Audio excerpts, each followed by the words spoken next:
Hello and welcome to your channel English Samadhan. मैं अभिषेक शर्मा आपका हार्दिक स्वागत करता हूं। सभी प्यारे साथियों को नमस्कार। Very warm welcome to your channel. आज अपन इस श्रृंखला को आगे बढ़ाते हुए आगे चलते हैं। अपन जो पिछली हमने लेक्चर्स में चीज़ें डिस्कस की थी उनको थोड़ा सा आगे बढ़ाते हैं। आशा करता हूं कि पहली चीज़ आपको बिल्कुल क्लियर हुई होंगी। 20 क्वेश्चन अपन ने डिस्कस किए, ऐसे ऐसे छोटे छोटे चीज़ों में अपन डिवाइड करके और इस कॉमन एरर के सेशन को एकदम लेवल तक पहुंचाते हैं। ये आपका सेशन बैंकिंग एग्जाम के लिए, कोई भी बैंक का एग्जाम हो, एसएससी का एग्जाम हो या फिर आपका डिफेंस का एग्जाम हो, सभी में पूछी जाती हैं। और ये आपकी सारी अभी वर्तमान में चल रहा है, आपका सीजीएल का मेंस आने वाला है और आपका सीपीओ का मेंस होने वाला है। ठीक है, तो इसके लिए भी आपको ये बहुत ज़्यादा बेनिफिशियल रहेंगी। तो चीज़ों को बिना टाइम वेस्ट किए हुए आगे चलते हैं। Let's continue. Question number next. ये क्वेश्चन आपके लिए एकदम नया हो सकता है, चीज़ों को समझते हुए आगे बढ़ेंगे। समझिएगा। If you do not submit the report in the 2 days, ठीक है, यदि आप 2 दिन में रिपोर्ट को सबमिट नहीं करते हो, all of us will be punish, तो हम में से हम सभी को पनिश किया जाएगा। देखो, इनका मतलब होता है कोई काम आगे भी बढ़ सकता है, लेकिन जब बात की जाती है विद इन की, मित्र ध्यान दीजिएगा, जब बात की जाती है विद इन की, तो विद इन का मतलब क्या होता है? एक पर्टिकुलर ड्यूरेशन, उससे बाहर बात नहीं जानी चाहिए। विद इन का मतलब होता है फिक्स ड्यूरेशन। ठीक है, तो आपका यहां हो जाएगा विद इन द 2 days, यानी आप जो है कि इस कार्य को, यानी आपके जो कार्य दिया गया है, रिपोर्ट दी गई है, इसको आप 2 दिन में सबमिट नहीं करते हो तो सभी को पनिश किया जाएगा। तो आपका क्या हो जाएगा? इनके स्थान पर विद इन कर दीजिए, ऑप्शन हो जाएगा आपका बी आंसर। ठीक है, चलिए अगले क्वेश्चन की बात करेंगे। क्वेश्चन नंबर नेक्स्ट, ये लीजिए। Question number 22। These days Ashok along with his friends does not go for a walk in the morning. Okay, no error. देखो क्या समझते हैं। यदि आपको 2 सब्जेक्ट्स जुड़े हुए मिले, with, along with, together with, including, excluding, rather than, accompanied by, headed by, यदि किसी व्यक्ति को ये सारी चीजें नहीं लग रही हैं तो मैं आपको एक बार फिर बता दूं, आप चैनल पर जाएंगे और प्लेलिस्ट चेक कीजिएगा। आप प्लेलिस्ट चेक करेंगे तो आपको उसमें आपके 10-15 दिन पहले वीडियोस, आपके लेक्चर मिलेगा आपको, किस नाम से? Subject verb agreement. Subject verb agreement के नाम से आपको जो चीजें मिलेंगी उनको पहले आप एक्सेस करें, फिर आप इसको समझेंगे तो आपको आसानी होगी, क्योंकि ये सारी चीजें मैं आपको डिटेल्स में इस वीडियो के माध्यम से डिस्कस कर चुका हूं मित्र। तो आप एक बार यहां तक जाइएगा और चीजें आपको आसान हो जाएंगी। ठीक है, तो अलॉन्ग विद से क्या जुड़ा हुआ है आपका? अशोक और उसके मित्र। देखो ध्यान से, तो यानी अब ये क्या आ रहा है? अशोक के हिसाब से डज नॉट सही होना चाहिए, लेकिन ये क्या कह रहा है? These days Ashok along with his friends does not go for a walk in the morning. Question number 22, देखिए ध्यान से। तो क्या करेंगे यहां पर? सेंटेंस आपका क्या होना चाहिए? बताओ फटाफट से क्या होना चाहिए। क्वेश्चन नंबर 22 आंसर बताइए एक बार कमेंट बॉक्स में, मैं बाद में देख लूंगा। फटाफट बताइए क्वेश्चन नंबर 22 में आप क्या करना चाहेंगे। क्वेश्चन नंबर 22 का आंसर क्या करना चाहेंगे भाई? जल्दी से बताइए।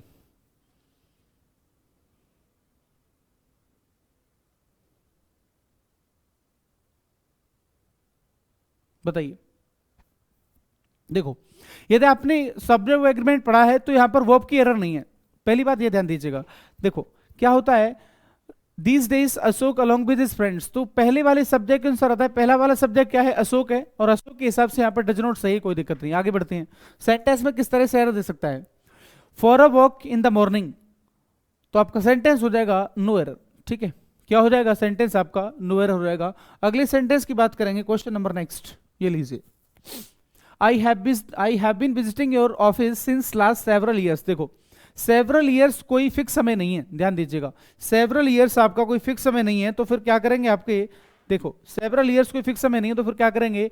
फॉर लास्ट सेवरल ईयर, पिछले कई सालों से, तो आपके सिंस के स्थान पर फॉर कर दीजिए, सेंटेंस विल बी करेक्ट। ठीक है, अगले क्वेश्चन की बात करेंगे। क्वेश्चन नंबर नेक्स्ट, ये लीजिए 24।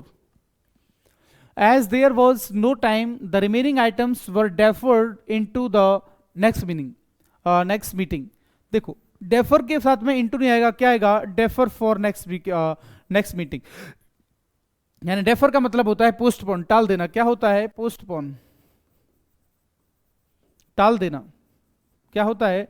टाल देना, postpone, delay, all these things will be right answer. आपका आंसर हो जाएगा defer for the next meeting, यानी मतलब सारी चीजें एक साथ डिस्कस नहीं की, तो कुछ आइटम्स को कुछ अगली मीटिंग के लिए टाल दिया गया। ठीक है, आपका आंसर हो जाएगा ऑप्शन सी। अगले क्वेश्चन की बात करेंगे। अगला क्वेश्चन ये लीजिए। We demonstrated to them how we were prepared the artist pattern. देखो ध्यान से, वी वर का मतलब यहां पर पैसिव हो जाएगा, सेंटेंस को पढ़ते ही समझिएगा। वी डिमॉन्स्ट्रेटेड टू देम, हमने उनकी ओर इशारा करते हुए कहा कि how we prepared the artist pattern, यानी हमने आर्टिस्ट का जो पैटर्न था उसको कैसे हमने उसको प्रिपेयर किया। तो आपका वर्क की आवश्यकता नहीं है, आपको वर्क को हटा दीजिए, सेंटेंस विल बी करेक्ट। तो आपका आंसर हो जाएगा ऑप्शन सी, ठीक है, यानी आपके वर्क को हटा देंगे, ठीक है। अगले क्वेश्चन की बात करेंगे। अगला क्वेश्चन ये देखिए 26, she had offered a temporary assignment but she turn it down. Turn down का मतलब होता है मना करना, saying that she would accept only a permanent one, यानी उसको एक ऑफर जो है कि दिया गया टेम्पररी असाइनमेंट के लिए, उसने कहा कि मैं परमानेंट करूंगी। तो सी ऑफर्ड, सी हैड ऑफर्ड का मतलब तो उसने ऑफर किया, लेकिन ये एक्सेप्ट करेगी तो इसको दिया गया होगा, तो क्या हो जाएगा, she had been offered. Passive voice में बनाना पड़ेगा, उसको ऑफर किया गया एक टेम्पररी असाइनमेंट, लेकिन उसने जो है किस चीज के लिए मना कर दिया, क्या कहते हुए कि वो केवल एक परमानेंट वाले को ही एक्सेप्ट करेगी। तो लाडलो आपका आंसर हो जाएगा option A, she had been offered, यानी उसे एक ऑफर किया गया ना असाइनमेंट।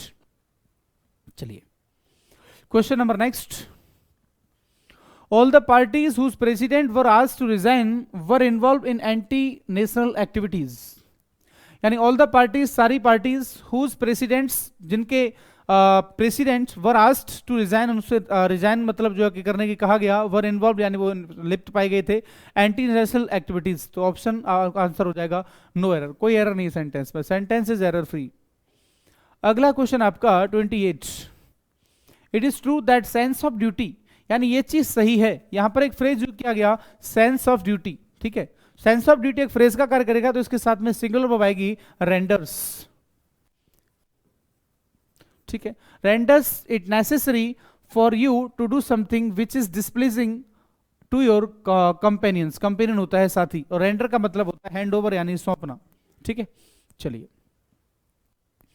अगले क्वेश्चन की बात करेंगे 29 देखिएगा, what should be do is a matter. देखो व्हाट शुड बी डू का मतलब है हमें क्या करना चाहिए। अब यहां पर ये क्या कह रहा है, रिलेटिव प्रोनाउन के लिए verb, जब ये सब्जेक्ट बनेगा तो इसके लिए वर्ब आएगी, तो फिर क्या हो जाएगा, what we should do, what we should do, इसका मतलब क्या है, हमें जो करना चाहिए is a matter of our own choice, यानी ये हमारी जो है कि चिंता का विषय। तो option A will be the right answer, what should be do नहीं, व्हाट वी शुड डू, यानी जो हमें करना चाहिए, क्या करना चाहिए, is a matter of own choice, ये हमारी खुद की जो है कि चुनित मतलब जो है कि इच्छा का विषय है, ठीक है। चलिए question number 30, you can not withdraw all your money unless you do not, यानी आप अपने पूरे पैसे को नहीं निकाल सकते, ध्यान दीजिएगा। अनलेस अंटिल ये आपके कैसे होते हैं, ऑटोमेटिक पहले से नेगेटिव होते हैं, इनके साथ में डबल नेगेटिव, एक ही क्लॉज में दो नेगेटिव एक साथ नहीं आ सकते, तो क्या करेंगे, unless you give a proper notice, तो डज नॉट को सॉरी डू नॉट को हटा दीजिए, ठीक है। क्या करेंगे, डू नॉट को हटा दीजिए, तो आपका आंसर हो जाएगा ऑप्शन सी, डू नॉट को हटा दीजिए, दो अंटिल और अनलेस वाले क्लॉज में नॉट का प्रयोग नहीं किया जाता, ठीक है। चलिए अगला क्वेश्चन आपका देखिएगा, dress in black several students from university took part in the protest march in the city on Thursday as part of campaign against female infanticide. Okay, महिलाओं की भ्रूण हत्या के जो है कि अगेंस्ट उन्होंने एक प्रोटेस्ट चलाया।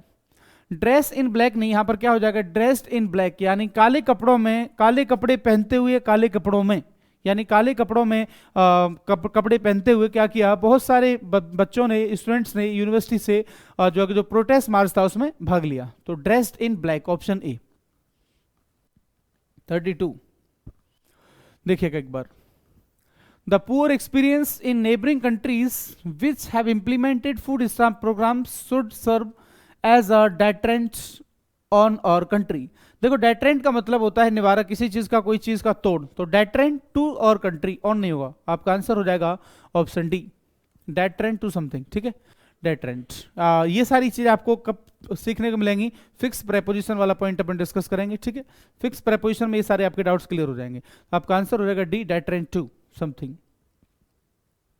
33 closing the doors to a foreign citizen seeking employment in India, the High Court on Thursday ruled that it is not of foreign national fundamental rights। तो इट्स का मतलब होता है possessive adjective, इसको हटा के यहां पर क्या करेंगे, it is, क्या करेंगे भैया जी, it is not of foreign national fundamental rights। तो option C will be the right answer, ठीक है।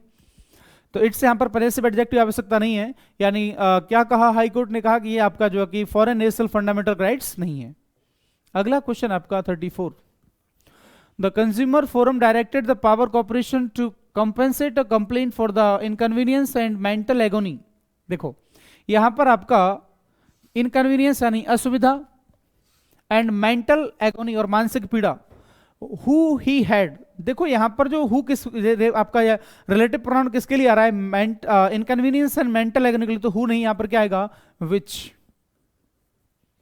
which had to suffer, which he had to suffer because of the power officials irresponsible attitude। यानी आपका जो है कि उसको जो असुविधा हुई है उसके लिए कॉम्पेंसेट किया जाएगा, क्योंकि उसकी कंप्लेन थी, किसके लिए, उसको असुविधाएं हुई और आपको मानसिक पीड़ा हुई, तो आपके इसके लिए यहाँ पर हु का नहीं विच का प्रयोग करेंगे। ठीक है, यदि कोई व्यक्ति होता तो आप हु लगा सकते थे। चलिए 35, the Indian stock market is one of the worst performing stock markets in the recent times. The Indian stock market is, one of the के बाद में जो आपकी वर्ड जो एडजेक्टिव आता है वो सुपरलेटिव डिग्री में आता है, तो क्या हो जाएगा वर्स्ट। कौन सी डिग्री आएगी, सुपरलेटिव डिग्री। मित्र आपने ये भी तो सुना होगा वन ऑफ द बेस्ट, क्या आता है वन ऑफ द, कभी आपने ये देखा है वन ऑफ द बेटर।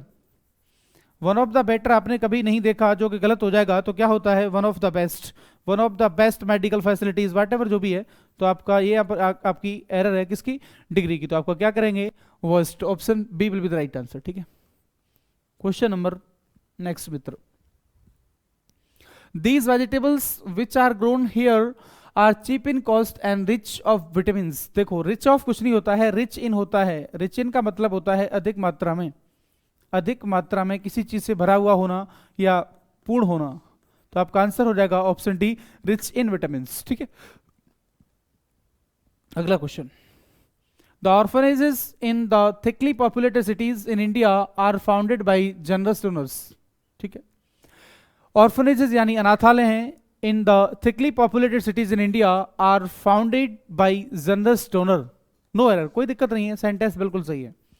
यानी थिकली पॉपुलेटेड सिटीज में जो आपके अनाथालय हैं उनको जो है कि उनकी जो नींव रखी जाती है वो किसके लिए, जो जनरस डोनर होते हैं यानी उदार भाव के लोग होते हैं, उनके द्वारा फाउंड किया जाता है। अगला क्वेश्चन आपका next 38, rights however did not cease to depress him. ठीक है, rights to depress him and make him to turn to non violence. देखो to turn to non violence का मतलब होता है अहिंसा पर उतर जाना। ठीक है, अब दो तीन वर्ब्स होते हैं, मेक होता है, एक तो आपका मेक होता है, एक आपका कॉज होता है और एक आपका गेट होता है। इन सभी को क्या बोला जाता है, इनको कॉजिटिव वर्ब बोला जाता है। क्या बोला जाता है, कॉजिटिव वर्ब बोला जाता है मित्र। कॉजिटिव वर्ब का मतलब होता है किसी कार्य को न करके किसी दूसरे से करवाना, यानी मैंने उसे नचाया, मैंने उसे पानी पिलाया, मैंने उसे खाना खिलाया, मैंने उसे वहां जाने के लिए बोला, यानी किसी कार्य को न करके किसी दूसरे से करवाना। मैंने उसको फोन करवाया, किसी दूसरे के फोन की मदद ली और किसी को फोन किया, तो यानी को पॉजिटिव वर्ब बोलते हैं। पॉजिटिव वर्ब के साथ में आपको टू का प्रयोग नहीं करना है। मेक हिम टर्न, तो आपके टू को हटा दीजिए, option C will be the right answer. To का यूज यहां पर सुपरफ्लोज यानी अननेसेसरी है। क्या है मित्र, अननेसेसरी है, जिसकी आवश्यकता नहीं है। आपका आंसर हो जाएगा ऑप्शन सी। अगला क्वेश्चन ये एक बार देखते हैं, I often wonder to whom does a nation owes its greatest debt of gratitude. यानी मैं अक्सर कर इस चीज का आश्चर्य मानता हूं कि to whom does a nation, बताइए हुम यहां पर दिया जा रहा है, तो हुम यहां पर क्या है बताइए, इसका पार्ट ऑफ स्पीच, तो यहां पर डज नहीं आएगा। Whom a nation owes its greatest debt of gratitude, यानी मुझे इस चीज का मतलब जो है कि आश्चर्य रहता है कि एक देश किसके ग्रेटिट्यूड को जो है कि आभार मानता है, तो आपके यहां पर हुम के बाद में डज नहीं आएगा। हुम अ नेशन ओज, यानी जिनका जो है कि मतलब जो देश है वो आभार मानता है, तो यहां पर डज की आवश्यकता नहीं मित्र। आपका आंसर हो जाएगा ऑप्शन बी। क्वेश्चन नंबर 40 देखिएगा, प्रेस्ड बाय हिज स्टूडेंट्स, यानी अपने जो है कि लोग बच्चों से परेशान होकर the principal suddenly said, principal ने अचानक से कहा that he was in no way responsible for the quarrel, यानी वो वास्तव में किसी भी तरीके से जिम्मेदार नहीं है झगड़े के लिए।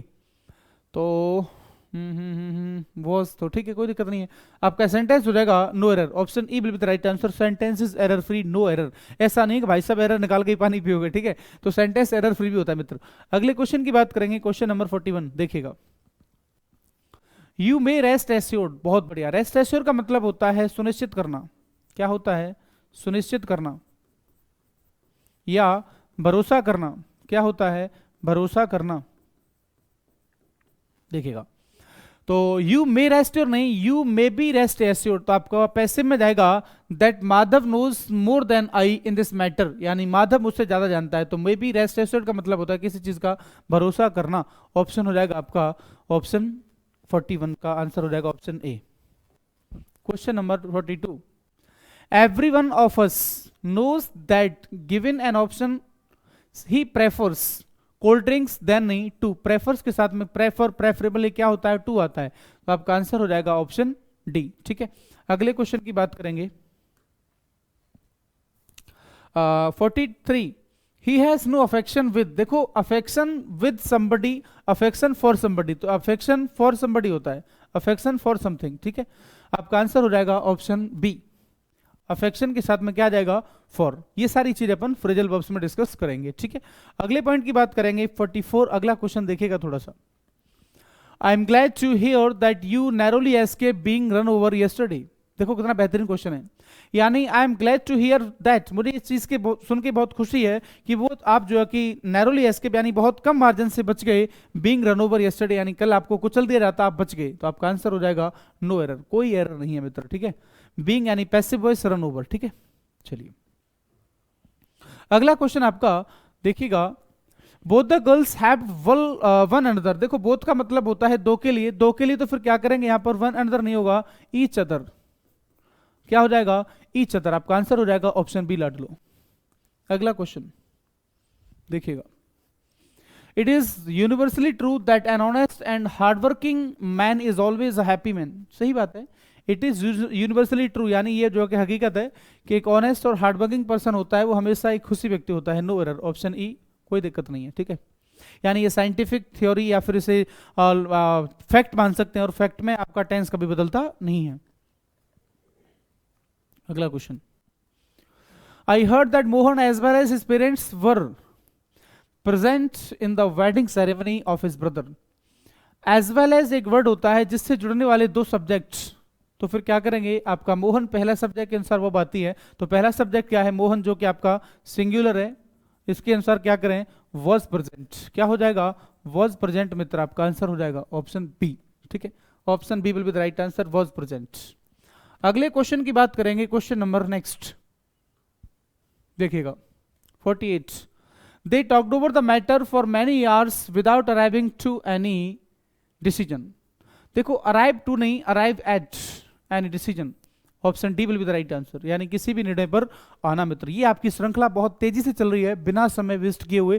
मैं चाहता हूं कि एक एक वर्ड आपको मिल रहा है जो टू द पॉइंट मिले और चीजें आपके एग्जाम के लिए बेनिफिशियल हो। ठीक है, तो एक बार ये वास्तव में दिल से चीजें अच्छी लगती हैं तो एक बार सेशन को लाइक जरूर करें, शेयर जरूर करें और चैनल को सब्सक्राइब करें, ताकि आगे चीजें आपके लिए नोटिफिकेशन आपको मिलते रहें। ये सारी मेहनत मैं आपके लिए करता रहूंगा, मेरा आपसे वादा है। चिंता मत करिए किसी प्रकार की, कोई दिक्कत, किसी प्रकार का कोई question, you are most welcome, simply WhatsApp me on this number. ठीक है, किसी भी प्रकार का कोई क्वेश्चन में कोई डाउट रहता है कि सर ये मुझे ऐसा नहीं ऐसे लगा, तो आपका सजेशन मैं दूसरी पीपीटी में आपको क्लियर कर दूंगा, कोई दिक्कत नहीं। ठीक है, अगले क्वेश्चन की बात करेंगे। देखिएगा अगला क्वेश्चन ये लीजिए 49, whenever I see her face, whenever I see her, I feel that she resembles to her deceased mother। Disease का मतलब होता है मृत, उसकी माता जी की मृत्यु हो चुकी है, यानी जब भी मैं उसके चेहरे को देखता हूं तो मुझे लगता है कि उसकी माता जी उसकी शकल उसकी माता जी से मिलती है। तो रिजेंबल के साथ में कोई प्रेपोजिशन नहीं आती मित्र, आपका आंसर हो जाएगा ऑप्शन सी। रिजेंबल के साथ कोई प्रेपोजिशन नहीं आती, यानी कि टू नहीं आएगी, कोई भी प्रेपोजिशन नहीं आती।